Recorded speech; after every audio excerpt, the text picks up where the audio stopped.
श्री राधे राधे सभी को। आशा करती हूँ सब लोग अच्छे होंगे। और आज हम जिस भक्त के बारे में चर्चा करने वाले हैं वो एक ऐसे भक्त हैं जो कि खुद भगवान को नहीं चुने थे, स्वयं भगवान ने ही उनको चुना है।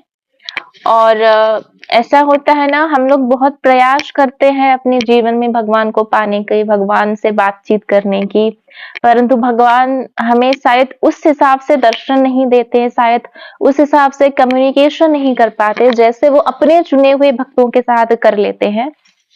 तो आज हम एक ऐसे भक्त के बारे में बात कर रहे हैं जिनका नाम है ताज खां। और अगेन ये जो भक्त है वो मुस्लिम भक्त है। और ऐसा कोई भी नहीं कह सकता कि भगवान सिर्फ हिंदुओं पर कृपा करते हैं। वो हिंदुओं के नाथ हैं, जगन्नाथ हैं, इसी वजह से वो सभी पर कृपा करते हैं, सभी को स्वीकार करते हैं। और सबसे पहले मैं एक और चीज बता रही हूँ, जैसे कि हमारे हिंदू धर्म में सनातन में है, जब गणेश जी, सूर्यदेव, महादेव, माँ शक्ति सबकी कृपा हो जाती है, इन सब की साधना एक भक्त कर चुका होता है, तब वो अच्छे तरीके से किया है ये प्रूफ देने के लिए सब लोग मिलकर उन्हें भगवान श्री कृष्ण के पास भेज देते हैं। उसी प्रकार मोहम्मद जो है, अल्लाह जिनको कहते हैं, या फिर जीसस क्राइस्ट जो हैं, वो भी भगवान के दूत हैं और भगवान के दास हैं। जब कोई अच्छा मुस्लिम बन जाता है या फिर अच्छा क्रिश्चियन बन जाता है तो वो भगवान के दास और भगवान के पुत्र जो हैं उनको उनकी हायर अथॉरिटी के पास भेज देते हैं। अल्लाह ये नहीं कहते हैं कि मैं भगवान हूं, वो कहते हैं कि मैं भगवान का दास हूं। और जीसस क्राइस्ट भी ये नहीं कहते हैं कि मैं स्वयं भगवान हूं, वो कहते हैं मैं भगवान का पुत्र हूं। वो बिल्कुल नहीं कहते।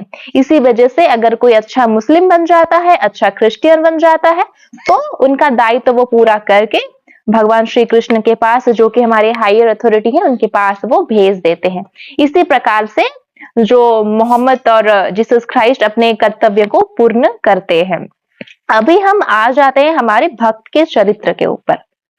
तो हमारे जो भक्त हैं ताज खां, अगेन वो वृंदावन के रहने वाले हैं। वृंदावन के रहने वाले तो वो कम है, पर वहां पर उनका जॉब है, वहां पे वो जॉब कर रहे थे, जैसे कि डाकिया का काम वो करते थे। वहां पे चिट्ठी लेन देन करना, ये उनका व्यापार था, ये उनका काम था, और वो रोज यही काम करते थे। और सबसे अच्छी बात है वो एक सच्चे मुस्लिम थे।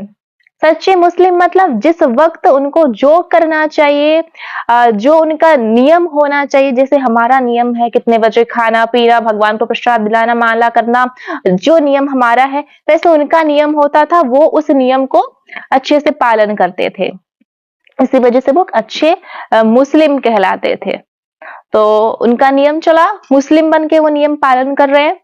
और मदन मोहन मंदिर के आसपास वो आ जाते थे, उनको कुछ सेवा मिली हुई थी, आसपास वो आ जाते, जैसे कि चिट्ठी देना, कहीं कुछ आए उनके गोसाई जी को चिट्ठी देना, सेवकों को चिट्ठी देना, ये सारा काम उनका था, व्यापार था उनका, वो कर रहे थे।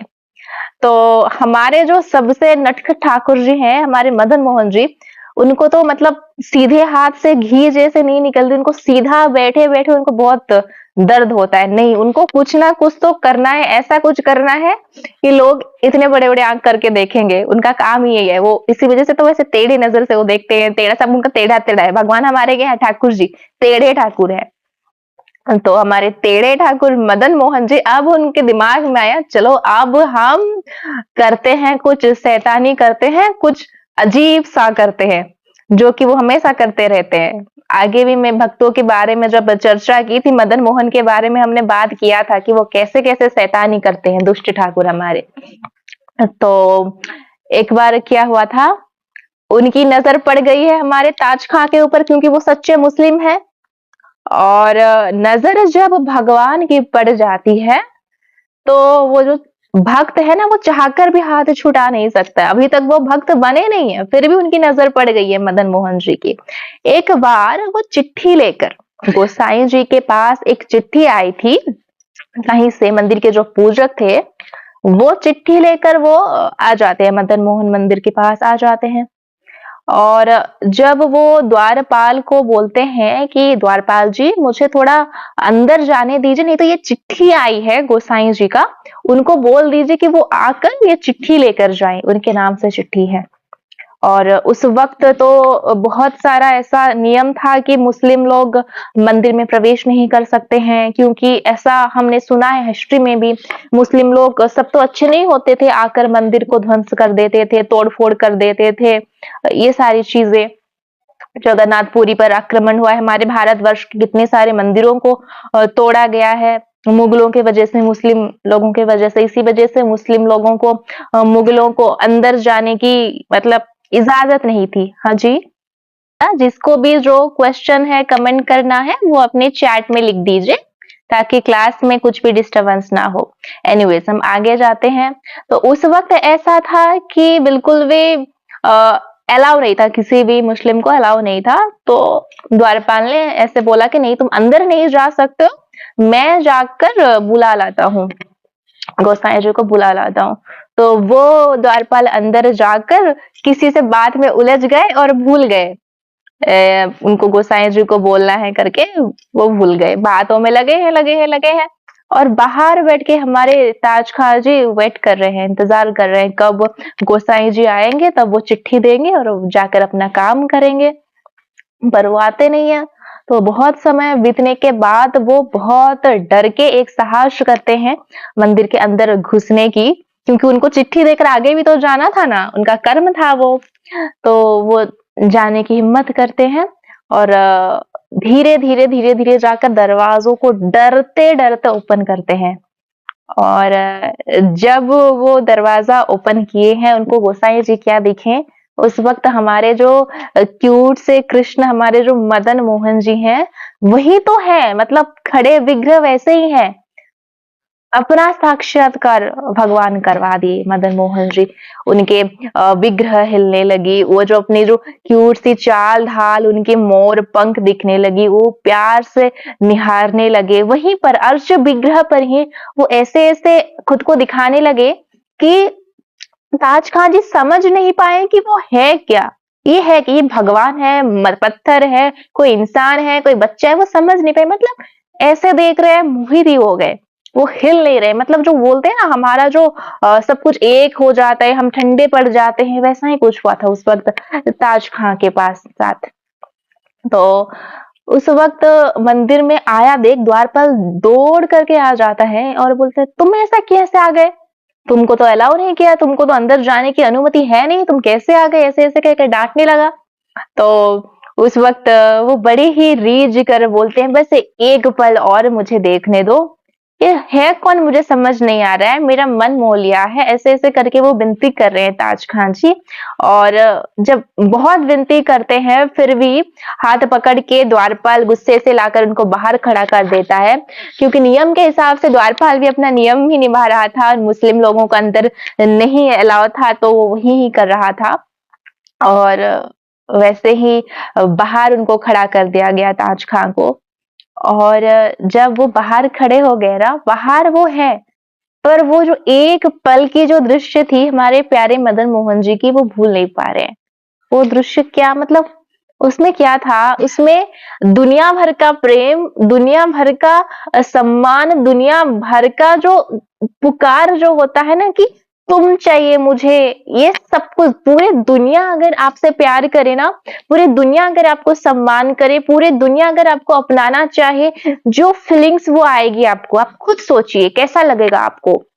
आप पूरे दुनिया के चहीते हो। अभी तो अगर आप अपने सिर्फ फैमिली के चहीते बन जाओगे तो आपको बहुत अच्छा लगेगा, मैं बहुत लाडली हूँ, मैं बहुत लाडला हूँ, ये सारा फीलिंग्स आएगा। पूरे दुनिया के अगर आप चहीते बन जाओगे तो आपको कैसा लगेगा, वैसा ही मतलब फीलिंग्स बस एक पल में करवाया था हमारे मदन मोहन जी ने ताज खां को। तो वो भूल नहीं पा रहे हैं, वो दृश्य को भूल नहीं पा रहे हैं। बाहर आए फिर उनकी आंखों में वही वही वो प्यारा सा घुंघराला बाल, मोर पंख सुंदर सुंदर ऐसे दिख रहे हैं, बार बार कुछ भी करे उनको बस वही देख रहे हैं। थे तो वो सच्चे मुसलमान ही, पर हमेशा इसके बारे में मदन मोहन जी कैसे हैं, ऐसा कैसे दिखते हैं, इनके बारे में बातें करने लगे, सोच रहे हैं। खाना पीना सब छूट गया, अपना कर्म करना वो भूल गए, अपने परिवार को समय देना भूल गए। एक ऐसा समय आया कि उन्होंने मन बना लिया, उन्होंने मन बना लिया अभी तो मुझे मदन मोहन जो है उसका दर्शन करना ही है, और अगर उनका दर्शन मैं नहीं कर पाया तो फिर अनशन का व्रत धारण करता हूँ। अनशन मतलब बिना खाए पिए। उन्होंने वो व्रत धारण किया और नियम ले लिया उन्होंने कि जब तक मुझे मदन मोहन जी आकर खुद दर्शन नहीं देते तब तक मुझे अन्न जल का स्वीकार नहीं करना है। ये नियम हृदय से पूछे, हम में से हम सभी हिंदू हैं, सनातनी हैं, बहुत गर्व से कहते हैं कि हम भगवान के भक्त हैं। हम में से ऐसा कौन भक्त है जो ये नियम धारण कर पाएगा? मुझे कमेंट में जरूर बताइएगा, लिखकर मुझे जरूर बताइएगा कौन कौन ये नियम धारण कर पाएगा, और किसके हृदय में ऐसा भाव भी आता है कि जब तक हमारे बांके बिहारी जी, जब तक हमारे कृष्ण कन्हैया, जब तक हमारे श्री जी हमको दर्शन नहीं देते हम तब तक अनशन का व्रत धारण करेंगे, या फिर कोई भी एक नियम। ऐसा कोई मतलब किसी के हृदय में कभी आया है क्या? ये जो भावना आती है ना, ये सच्चे हिंदुओं के हृदय में भी आना बहुत मतलब कम लोगों के हृदय में आती है, पर भगवान की कृपा हो गई ना तो उस मुस्लिम के मन में वो आ गया। उसने आज तक जीवन में ये भी नियम नहीं लिया था कि जब तक मुझे अल्लाह ना दिखे, जो हमारे जिसको वो इतने सालों से मान रहा है, पूजा कर रहा है, नमाज पढ़ रहा है, सब कर रहे, आज तक उसने ये भी नियम नहीं लिया है कि जब तक मुझे अल्लाह ना दिखे तब तक मुझे अनशन करना है। पर हमारे कृष्ण एक बार उनको दिख गए तो सडनली उसने नियम धारण कर लिया और भगवान को दर्शन की। मतलब क्या हमारे जो, आप सोचिए हमारे कृष्ण में क्या चीज है, हमारे जो भगवान है ऐसे वैसे कोई ठाकुर नहीं है। इसी वजह से हमको बहुत प्राउड फील होना चाहिए कि हमारे पास है कौन, हम हैं तो किसके दास हैं, किसके भक्त हैं, किसके चमचे हैं, जिस पर पूरे दुनिया रिझ जाती है। तो ऐसा ही नियम धारण कर लिया ताज खां जी ने, और भगवान तो होते ही भक्त वर्षल है। एक दिन गया, अनशन, अन्न जल नहीं लिया। दूसरा दिन गया, फिर उन्होंने अन्न जल नहीं लिया। तीसरा दिन गया, फिर उन्होंने अन्न जल नहीं लिया। चौथा दिन आया, चौथा दिन भी चला गया। चौथे दिन के रात, आधी रात के समय में हमारे मदन मोहन जी मतलब बेचैन हो गए। रोए भक्त तो कैसे भगवन, अपने ऊपर काबू पाए, होकर भक्त के दुख में दुखिया, प्रभु की मूरत नीर बहाए, प्रभु की मूरत नीर बहाए।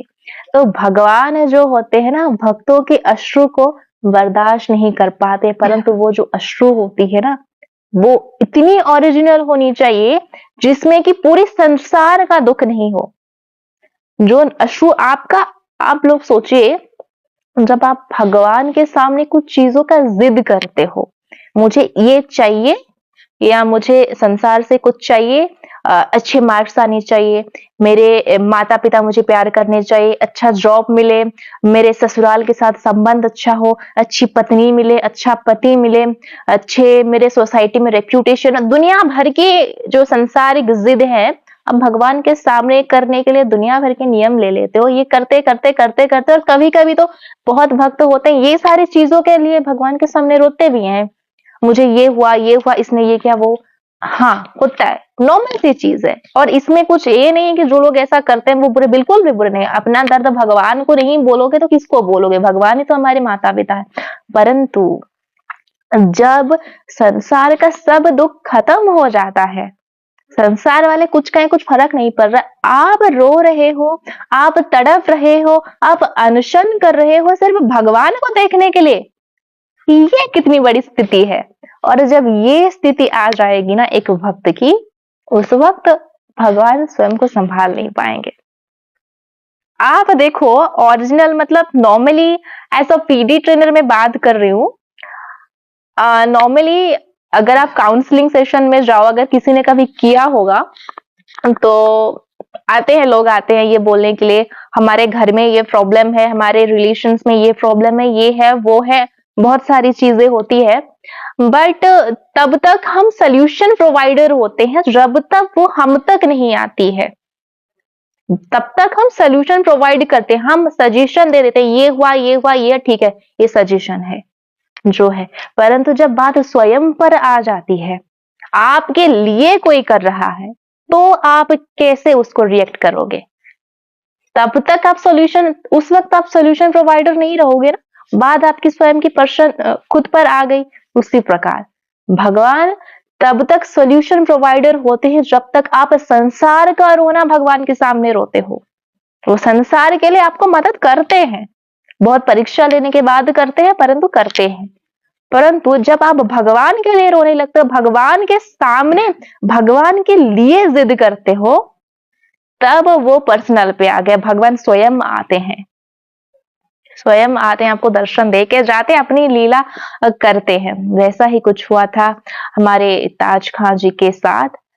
चौथे रात, आधी रात पे भगवान हमारे मदन मोहन जी अपने वेश परिवर्तन करके, मतलब तिलक विलक सब मिटाकर, बाल को खराब करके, काजल आंखों में फैलाकर, अपनी जो भी वेश है सारे मतलब गंदे गंदे बनकर वो आते हैं रात को। पर क्या मतलब भगवान है इतने सुंदर कि वो गंदे बनकर आए फिर भी हमें अच्छे ही लगते हैं।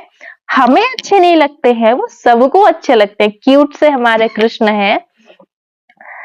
और वैसे ही वो रात को आकर दरवाजा खटखटा रहे हैं ताज खां जी के। और रात को दरवाजा खटखटा रहा है कोई, देखकर वो चौंक जाते हैं। जब दरवाजा खोलते हैं तो वो देखते हैं कि इतना प्यारा सा, सुंदर सा, क्यूट सा बच्चा है। इतनी आधी रात को उनके घर के सामने क्या कर रहा है? वो पूछते, बालक तू है कौन? तुम्हारे माता पिता है नहीं क्या? इतने रात को तुम्हें अकेले छोड़ दिया, लग तो इतने सुंदर रहे हो। तो बच्चा, हमारे कृष्ण जी जो बच्चे बनकर आए थे, उन्होंने बोला, सुनिए, मैं कोई बच्चा ना हूं, मैं तो वो जो मदन मोहन मंदिर का रखवाला हूं। मैं रात को टहल कर मैं रखवाली करता हूँ। मैं कोई बच्चा ना, वो जो बहुत साल हो गया है ना, बहुत साल होने के बाद जब कोई बच्चा बन जाता है, जो बीमारी होती है ना, वो बीमारी मुझे हुई है। मैं बच्चा लगता हूँ, मैं बच्चा हूं नहीं, टहलुआ हूं मैं, टहलुआ कहते हैं मुझे। और वो जो गोसाई जी हैं हमारे मंदिर के, उन्होंने आपके लिए प्रसाद भेजा है और बोला है कि मदन मोहन जी ने भेजा है, ये बोलकर आपको दे देने को। तो यही प्रसाद की थाली में आपको देने के लिए आया हूं। तो ये बात सुनकर ताज खां को आया गुस्सा। वो बोले, बस बस बस बस, बहुत हो गया, आगे एक शब्द नहीं। मैं समझ गया ये सब किसका काम है। वही वही मदन मोहन, वही कृष्ण, वही मरकट बंधु, वो छलिया है। ये सिर्फ वही कर सकता है, कोई गोसाई जी का काम नहीं है। वो चाहता है कि मैं उसको देख ना पाऊं, वो चाहता है कि मैं उसका दर्शन कर ही ना पाऊं। वो चाहता है कि वो मुझसे मिलने ही ना आए, और वो आएगा ही नहीं, क्योंकि मैं तो हूं नहीं हिंदू, मैं तो हूं नहीं हिंदू, मैं तो अलग मजहब का हूं, मैं अलग जात, अलग धर्म का हूं। और हाँ, उसको जाकर कह देना एक बात, मदन मोहन को एक बात जाकर बोल देना, वो जो अपना एक नाम रखा है ना, मैं बहुत सुना हूं, जगन्नाथ करके एक नाम रखा है, उस नाम को वो मिटा दे। वो कुछ जगन्नाथ नहीं है, वो सिर्फ हिंदू नाथ है, सिर्फ हिंदुओं के नाथ है। वो किसी भी अलग मजहब का नाथ है नहीं, वो जगन्नाथ है नहीं। जाकर मदन मोहन से बोल देना। ये वो बातें कर रहे हैं बच्चे से, हमारे कृष्ण, जो कृष्ण जो बच्चे बनकर ये बोल रहे हैं, बहुत ही शिकायत भरी उनके लफ्जों में बोल रहे हैं, बयां कर रहे हैं। बात करते करते अश्रु निकल रही है उनके, गुस्सा और प्रेम, तड़प सब मिक्स करके जो निकलता है ना, सब भड़ास निकल रहा है उस पर ताज खां जी का। तो जैसे कि मैंने बोला, ये बात मैंने एक और बार भी बोली थी जब मैंने काले खां जी का सेशन लिया था।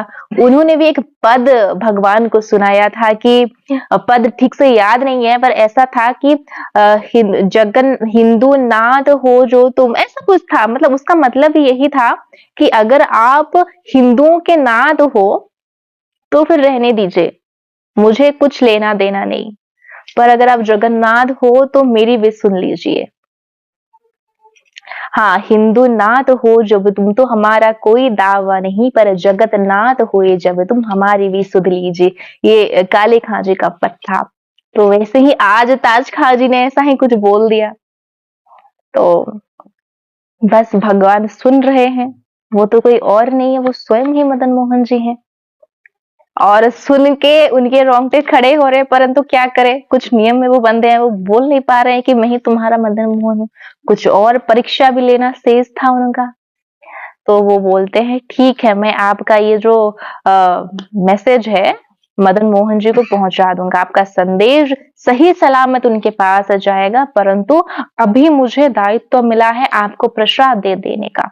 कृपा करके आप प्रसाद ले लीजिए और प्रसाद की जो थाल जो है इसको होकर कल मंदिर में ले आइए।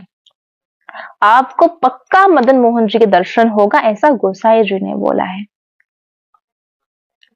तो मान जाता है ताज खां और मदन मोहन जी के दर्शन उसको मिला, ये विश्वास सुनकर वो प्रसाद की थाल लेता है और भगवान वहां से चले जाते हैं, मदन मोहन जी वहां से चले जाते हैं और वो प्रसाद को पाता है, परिवार में देता है और थाल धोकर कल सुबह वो मदन मोहन जी के मंदिर पे निकल जाता है। और हमारे मदन मोहन जी के काम तो इतने में खत्म हुआ नहीं कि प्रसाद की थाल ले दिया। वो उसी दिन उसी रात को ही गोसाई जी को स्वप्नादेश करते हैं। स्वप्नादेश करते हैं कि मेरा जो भक्त है जिसको मैंने चुना है उसने मुझे नहीं चुना। मेरा जो भक्त है जो इस मजहब का नहीं है, हमारे जात का नहीं है, हमारे धर्म का नहीं है, वो मुस्लिम है। जब वो मंदिर आया था उस वक्त मेरे मंदिर के द्वारपाल उसको डांट कर भगाया था। मैं चाहता हूं, मेरा ये आदेश है कि तुम मेरे गोसाई, मेरा पूजक, मेरे उस भक्त ताज खां के हाथ पकड़कर मंदिर में लेकर आकर मेरा दर्शन करवाओ। और तुम लोग क्या उसको स्वीकार करोगे, उसको तो मैं स्वीकार चुका हूं।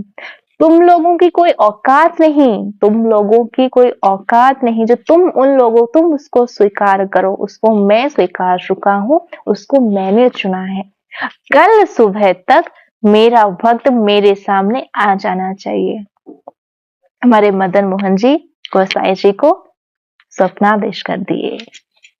बोलो भक्तवत्सल भगवान की जय। तो उसके बाद जब नेक्स्ट डे हुआ,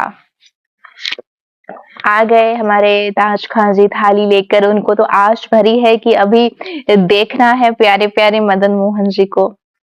तो यही आस के साथ थाल लेकर वो आ गए और ऐसा कुछ था पूरे रास्ते में उनको मदन मोहन जी कहीं दिख नहीं रहे हैं।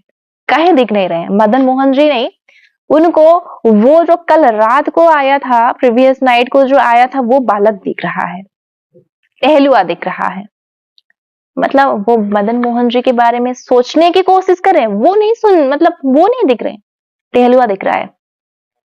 बार अगर कोशिश भी कर रहे हैं मदन मोहन जी की, टहलुआ सामने आ जाता है थाल लेकर, प्यारा सा सूरत लेके। हर जगह पे उनका नमाज छूट जा रहा है, उनका नित्य कर्म छूट जा रहा है, सब कुछ छूट जा रहा है, पर दिख रहा है वही टहलुआ दिख रहा है। तो वो बार बार अपने आप को कंसंट्रेट करे, नहीं नहीं नहीं, टहलुआ को नहीं देखना है, मेरा प्रेम तो मदन मोहन जी पर है। मेरा प्रेम मदन मोहन जी तो मतलब वही मेरे सब कुछ है, उनसे मेरा प्रेम। वो स्वयं को ऐसा समय आ गया, ऐसा वक्त आ गया कि वो स्वयं को दोषी समझने लगे। मैं तो मदन मोहन जी से प्रेम करता हूँ, परंतु मुझे टहलुआ क्यों दिख रहा है, नहीं नहीं मुझे नहीं देखना चाहिए। जैसे कि एक पत्नी को आता है जब वो अपने पति को चीट करती है, या फिर एक पति को आता है जब वो अपनी पत्नी को चीट करती है। अरे मैं तो अपने घर पे अपनी पत्नी को या फिर अपने पति को छोड़कर बाहर मैं ये किससे प्यार कर रहा हूँ, जैसा वो आता है। अगर थोड़ा भी मर्यादा किसी में बचा हो, तो मैं सबकी बात भी नहीं कर रही हूँ, मैं अच्छे लोगों की बात कर रही हूँ, तो वही भावना आने लगी। नहीं, मुझे अभी मदन मोहन जी के अलावा किसी कोई और दिख रहा है, मेरे प्रेम में त्रुटि है। वो अपने आप को दोष देने लगे। हर जगह पे बस टहलुआ दिख रहा है, प्यारा प्यारा सा सूरत लेकर। और जब वो मंदिर के सामने आ जाते हैं, तब गोसाई जी मंदिर से आते हैं और हम पूछते हैं, तुम्हारा नाम ताज कहाँ है? तो गोसाई जी, ये ताज खान जी कहते हैं, जी पर मुझे आपसे एक निवेदन करना है। आपके मंदिर में जो टहलुआ है, और जो टहलुआ है जो काम करता है बहुत मंदिर में, काम चौकीदारी करता है, उसका एक बार मुझे दर्शन करवा दीजिए। दर्शन क्या, मुझे उस टहलिया को मुझे दे दीजिए, मैं उसको अपने साथ रखना चाहता हूँ। वो थोड़े समय के लिए मेरे पास आकर मेरा मन ले लिया है।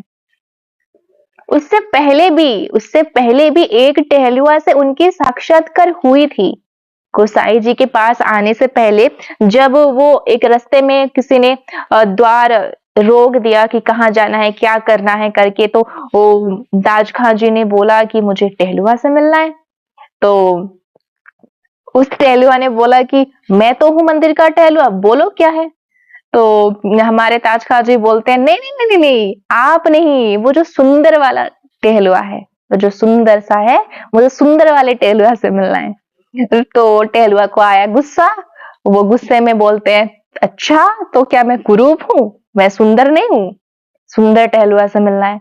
तो ताज खान जी बोलते हैं, नहीं नहीं नहीं, आप हो ठीक ठाक, परंतु वो होता है ना एक सुंदर वाला, छोटा सा प्यारा सा, प्यार भरी बातें करता था, मुझे उससे मिलना है, ऐसा करना है।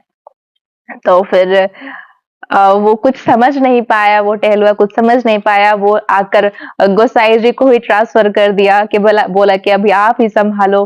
तो गोसाई जी उस वक्त समझ गए थे, क्योंकि उनको तो स्वप्नादेश हुआ था ना उसी दिन रात को ही।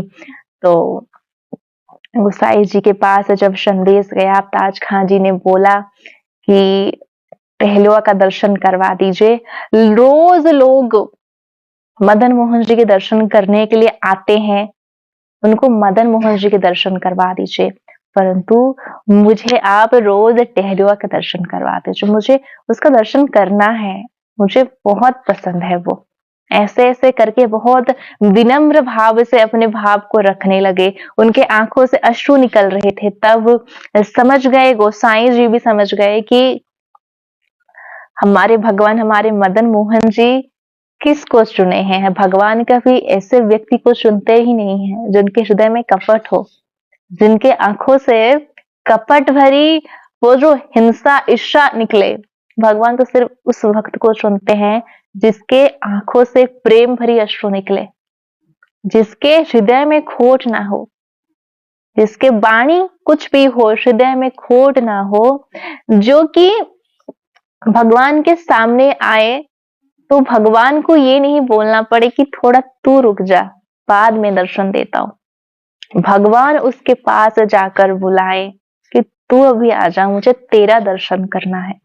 ऐसा नहीं है कि सिर्फ भक्त भगवान के दर्शन करने के लिए जाते हैं। ऐसे बहुत भक्त हैं हमारे इतिहास में, हमारे भक्तमाल ग्रंथ इसका प्रमाण है, हमारा भारतीय सभ्यता इसके प्रमाण है कि बहुत बार, लाखों बार भगवान स्वयं चलकर आकर भक्त के दर्शन करते हैं, क्योंकि वो भक्तवत्सल भगवान है।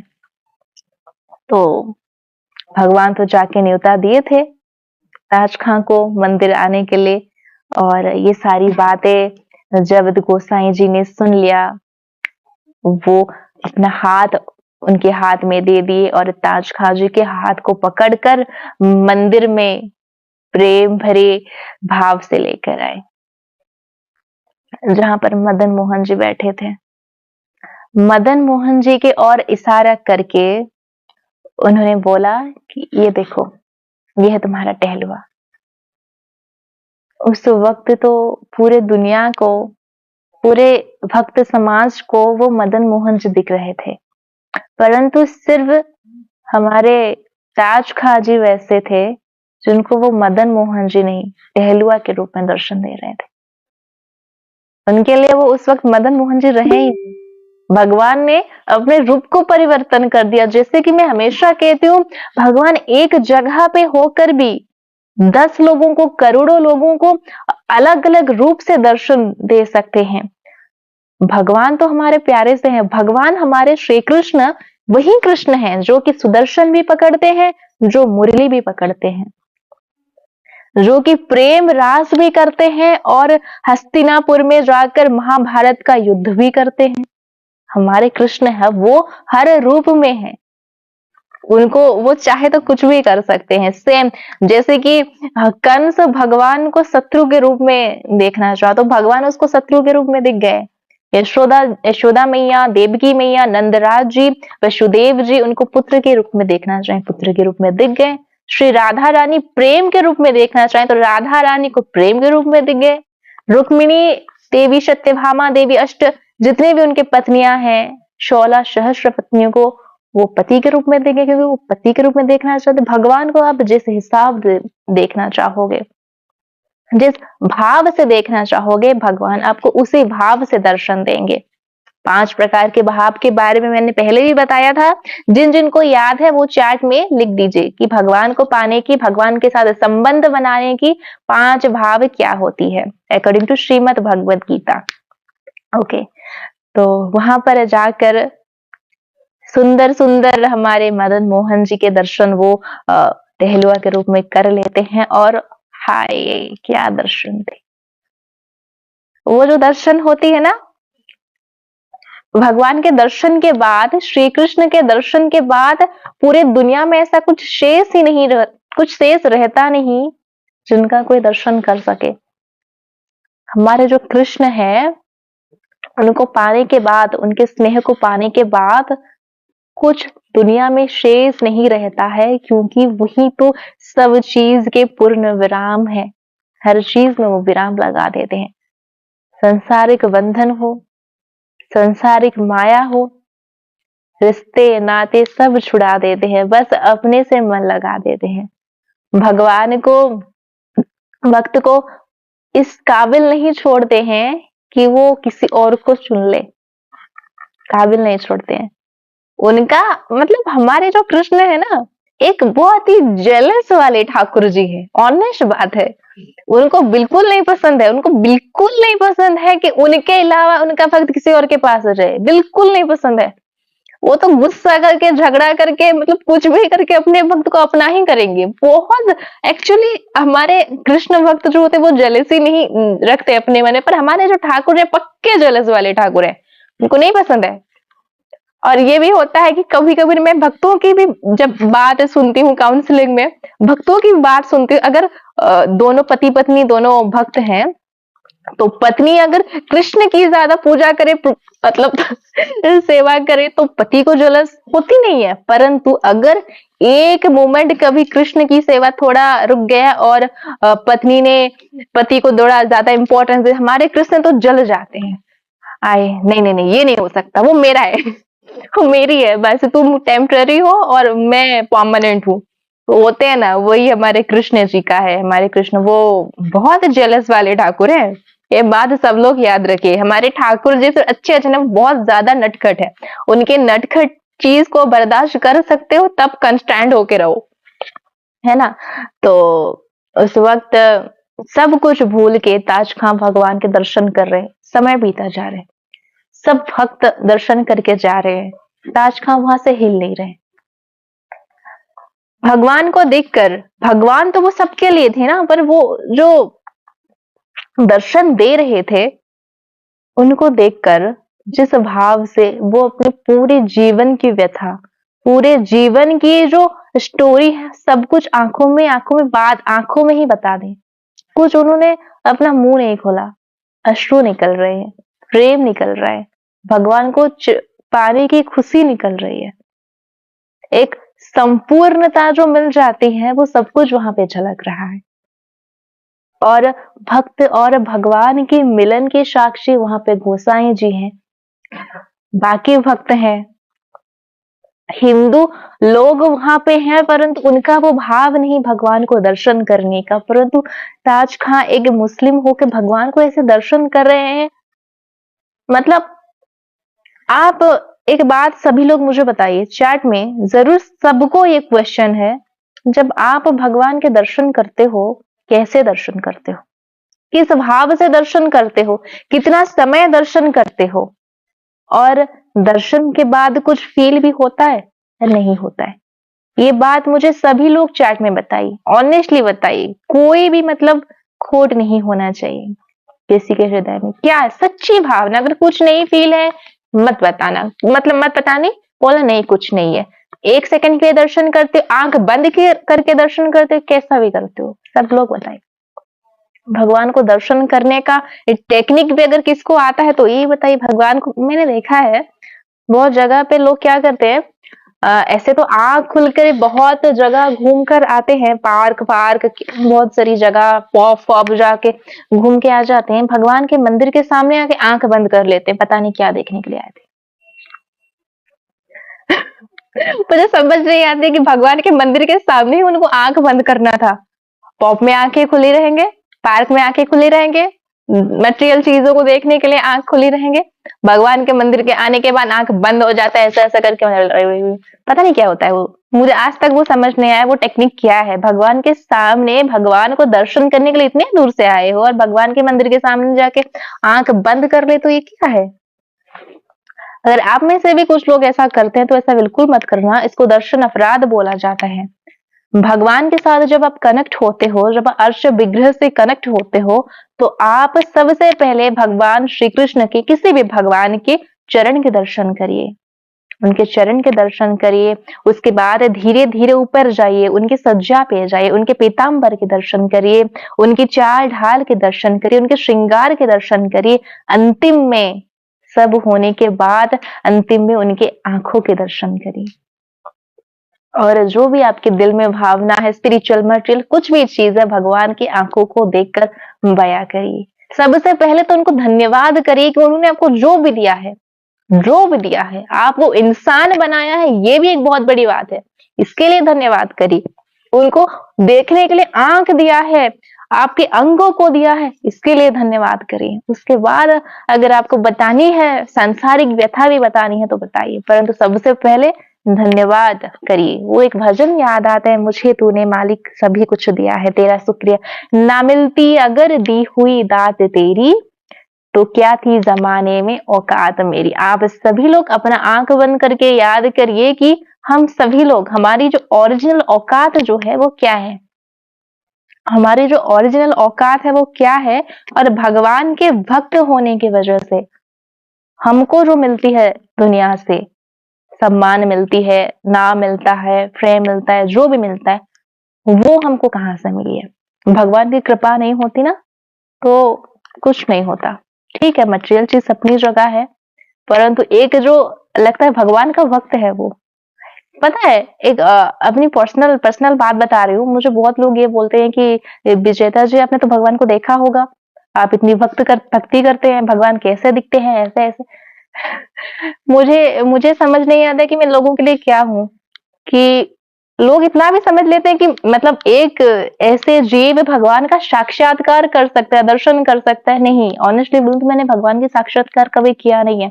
भगवान क्या करते हैं, मतलब हिंट्स देते हैं। क्या करते हैं, हर भक्त को बात करने का अपना एक पर्सनल होता है ना, अलग अलग सबका। मैं यहाँ पे तो सब कुछ प्रकाश नहीं करूंगी, पर लोगों को लगता है कि जो भगवान के भक्त होते हैं, जो कंठी लगाते हैं, तिलक लगाते हैं, भगवान की बातें करते हैं, कि हाँ ये इतने कनेक्टेड तो होंगे भगवान के साथ, भगवान के इतने प्रिय होंगे, भगवान इनको दर्शन दे रहे होंगे। तो ये सारी चीजें जो सुनने को मिलती है, दुनिया भर की प्रॉब्लम्स, कुछ लोग आइडियल समझ लेते हैं, किस वजह से? भगवान की वजह से। अगर इनकी भक्ति नहीं होती ना तो हमारी कोई औकात नहीं है, कुछ औकात नहीं है।